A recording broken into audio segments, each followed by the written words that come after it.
Bienvenue sur Africa 24 dans cette nouvelle édition du 12-15. Voici les titres de l'actualité. L'année 2016 a été rythmée par plusieurs élections sur le continent africain. Retour sur les scrutins qui ont marqué l'année.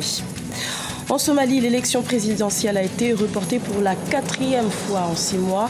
Le scrutin devrait avoir lieu en janvier 2017. Au Tchad, l'heure est au bilan économique. Le budget 2016 a connu une forte réduction, notamment en raison de la chute des prix du pétrole. L'année 2016 aura été marquée par une série d'élections sur le continent africain. Si certains pays ont fait preuve d'avancées démocratiques, d'autres ont connu des scrutins houleux, comme nous l'explique Idlet Mirabel-Bissou.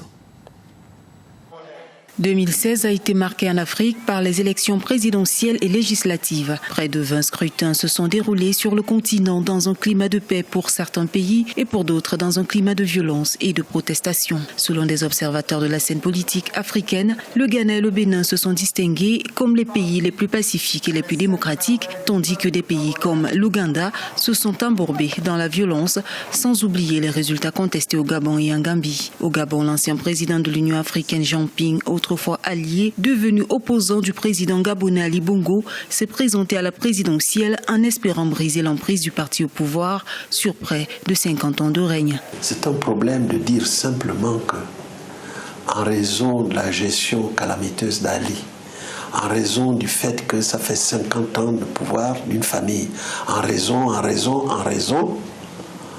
réalité, il faut entrer dans la modernité et les gens ne veulent plus qu'on continue à avoir le système en place. En Ouganda, les tensions couvent malgré la victoire du président Yoweri Museveni aux élections de février avec 60% des voix pour un mandat de 5 ans, déjà au pouvoir depuis 30 ans. Le chef de l'opposition Kizza Besigye et d'autres candidats ont rejeté les résultats. Une pétition demandant l'annulation de la réélection de Museveni a même été soumise à la Cour suprême, même si plus tard elle a été rejetée. Ce qui doit être fait maintenant, c'est qu'ils doivent se lancer dans un processus politique pour assurer la révision d'un système évidemment biaisé et faible qui est incapable de livrer des élections libres et équitables dans ce pays. Au Bénin, le célèbre homme d'affaires Patrice Talon a été élu après un second tour de l'élection présidentielle. Un scrutin qui, selon des analystes, renforce l'image du Bénin en tant que modèle de démocratie en Afrique subsaharienne. Il semblerait que la population préfère aujourd'hui faire avec ces hommes d'affaires-là qui viennent au pouvoir. C'est la première leçon. La deuxième leçon, c'est que tout ce qu'il y a comme système politique animé par les hommes politiques d'avant s'écroule. Parce que l'arrivée de ces hommes d'affaires ont fait basculer tous les fiefs de ces anciens politiciens. Au Niger, lors du scrutin présidentiel, le candidat Mahamadou Issoufou a remporté un second mandat malgré le retrait de l'opposition au second tour de la présidentielle. En Zambie, c'est un scrutin contesté qui a menacé de diviser le pays et de provoquer des troubles en 2016. Le président Edgar Lungu a remporté le scrutin le 11 août et son adversaire Hakainde Hichilema a déposé des mémoires pour contester le résultat, affirmant que le vote avait été truqué. 2016 prend également fin alors que le Ghana a encore assuré son leadership en tant que porte-étendard de la démocratie et dans une région qui a été flétrie par l'agitation politique. Le leader de l'opposition, Nana Akufo-Addo, a battu le président John Mahama de 53,8% à 44,4%. En Gambie, le président sortant Yaya Jammeh conteste la victoire de l'opposant Adama Barrow. Pendant ce temps, la République démocratique du Congo reste en proie à une crise politique. Également dans l'actualité, en République démocratique du Congo, 19 militants du mouvement pro-démocratique Lucha ont été libérés ce mardi 27 décembre. Ils avaient été arrêtés le 21 décembre lors de manifestations contre le maintien au pouvoir du président Joseph Kabila, dont le deuxième et dernier mandat constitutionnel a pris fin le 19 décembre. Ces libérations interviennent alors que le dialogue politique entre la majorité présidentielle et l'opposition doit reprendre ce jeudi 29 décembre sous l'égide de l'Église catholique. Élection présidentielle reportée en Somalie. Le scrutin était initialement prévu ce mercredi 28 décembre. Pour la 4e fois depuis l'été 2016, il a été ajourné. Quelles sont les raisons de ce report? Élément de réponse avec Fanny Mounichi et Graziela Tchakounte. L'élection présidentielle reportée pour la 4e fois en Somalie. Le vote était prévu ce mercredi 28 décembre, mais il aura finalement lieu au mois de janvier 2017. En cause, une modification du nombre de sièges à la Chambre haute du Parlement chargée de désigner le nouveau chef de l'État. Problème du point de vue de la constitutionnalité de cette élection, puisque il y a des sièges qui ont été ajoutés à l'une des instances qui doit être pourvue, donc notamment le nombre de sénateurs qui a été augmenté de près de 20 sièges. Donc cela pose un problème constitutionnel et ça n'a pas été approuvé par l'ensemble de la classe politique. On a ensuite une situation économique qui reste encore très fragile, une situation sécuritaire également qui n'est pas de nature à permettre, je pense, une expression réelle de la démocratie somalienne. L'annonce du report intervient alors que les parlements respectifs de 5 des 6 régions somaliennes ont déjà procédé à l'élection de leurs représentants dans cette chambre. Seul le Somaliland n'a pas encore entamé le vote.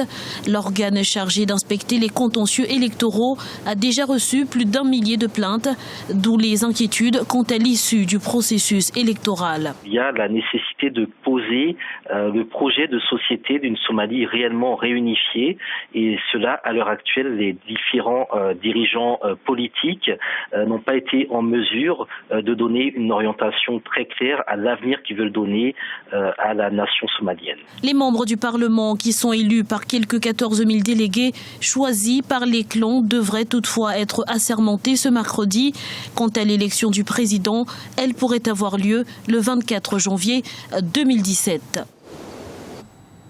La Guinée ne serait pas favorable à une intervention militaire en Gambie. L'option avait été proposée par la CEDEAO face à l'entêtement du président sortant, Yahya Jammeh, qui désire se maintenir au pouvoir. La Guinée prône une résolution pacifique. Reportage de notre correspondant Emmanuel Milimono, commenté par Birama Saonera.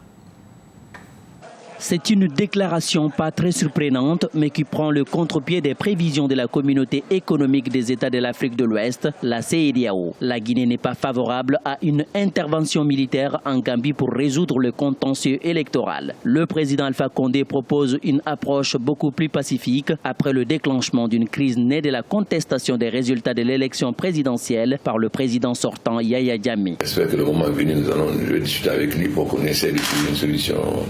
Je ne crois pas que l'intervention militaire soit une bonne solution. Si on peut l'éviter, parce que l'intervention militaire entraîne toujours des morts, si on peut l'éviter, j'espère qu'on pourra l'éviter par le dialogue. La contestation des résultats du scrutin par le président Yahya Jammeh, candidat à sa propre succession, a donné naissance à un climat de tension latente. Les discours dans le camp du président sortant ainsi que ceux de la CEDEAO font régner un climat tendu. L'espace sous-régional n'exclut pas en effet l'éventualité d'une intervention militaire en cas d'échec du recours diplomatique. Pour le président Alpha Condé, qui par ailleurs médiateur dans la crise bissau-guinéenne, mieux vaut proposer des mesures rassurantes pour faciliter le départ de Yahya Jammeh. Ce qui est grave, c'est que on commence à dire qu'ils vont envoyer le président Yahya Jammeh au CPI ou bien qu'on va l'empêcher d'aller dans son village. Et je pense que le grand problème qu'on a aujourd'hui en Afrique, c'est qu'il faut qu'on rassure.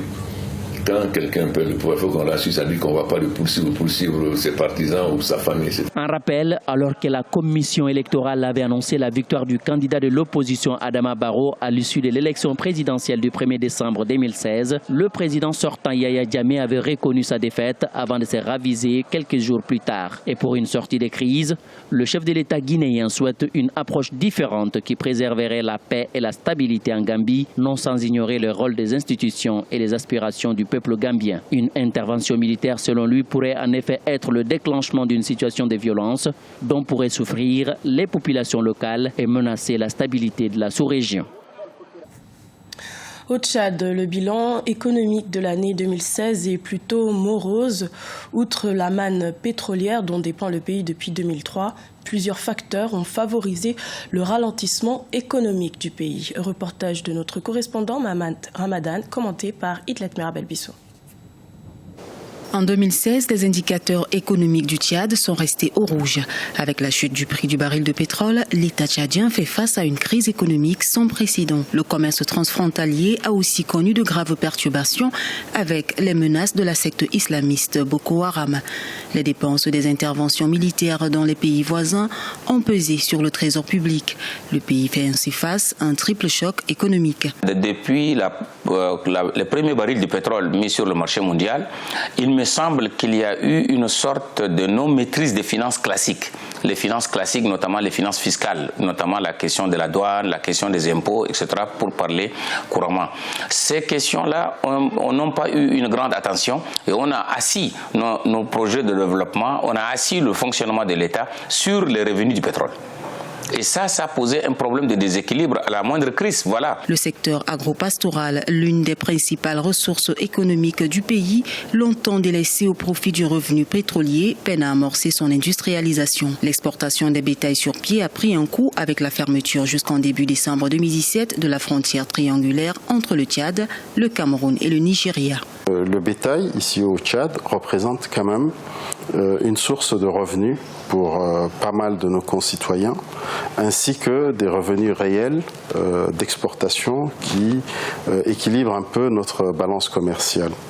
Malheureusement, depuis la perturbation de ce couloir économique Nigeria, Cameroun, Tchad, les exportations en termes de bétail ont fortement baissé. Je dirais même à une certaine période quasi nulle. Pour sortir de la crise économique que traverse le pays, le gouvernement tchadien a adopté en août 2016 des mesures d'austérité pour réduire les dépenses publiques. Les fonctionnaires de l'État ont vu leur indemnité réduite de 50%. Pour les autorités, ces mesures permettront au Trésor public d'économiser plus de 200 milliards de francs CFA. Que nous puissions nous focaliser, disais-je, sur la mobilisation des recettes ordinaires. Ce sont nos recettes fiscales, nos recettes douanières, mais dans une certaine mesure, c'est également les recettes domaniales, les recettes cadastrales, pour lesquelles il existe, nous pensons, encore beaucoup de niches qui jusqu'à présent n'ont pas encore été exploitées. Nous essaierons justement de pouvoir mobiliser suffisamment de ressources pour pouvoir également créer donc les bases d'une diversification économique qui nous permettra définitivement de pouvoir ne compter sur nos propres forces et de mettre un peu de côté tout ce qui est pétrole. Rappelons que malgré les réformes économiques opérées par les autorités, le pays peine à clôturer son exercice budgétaire 2016. Même si les prévisions économiques de l'année 2017 semblent prometteuses, le gouvernement tchadien cherche de nouvelles opportunités d'investissement, notamment dans le secteur agropastoral. Ce journal a été réalisé par l'ensemble de la rédaction. Merci de votre fidélité. Retrouvez dans un instant une nouvelle édition de l'information sur Africa 24.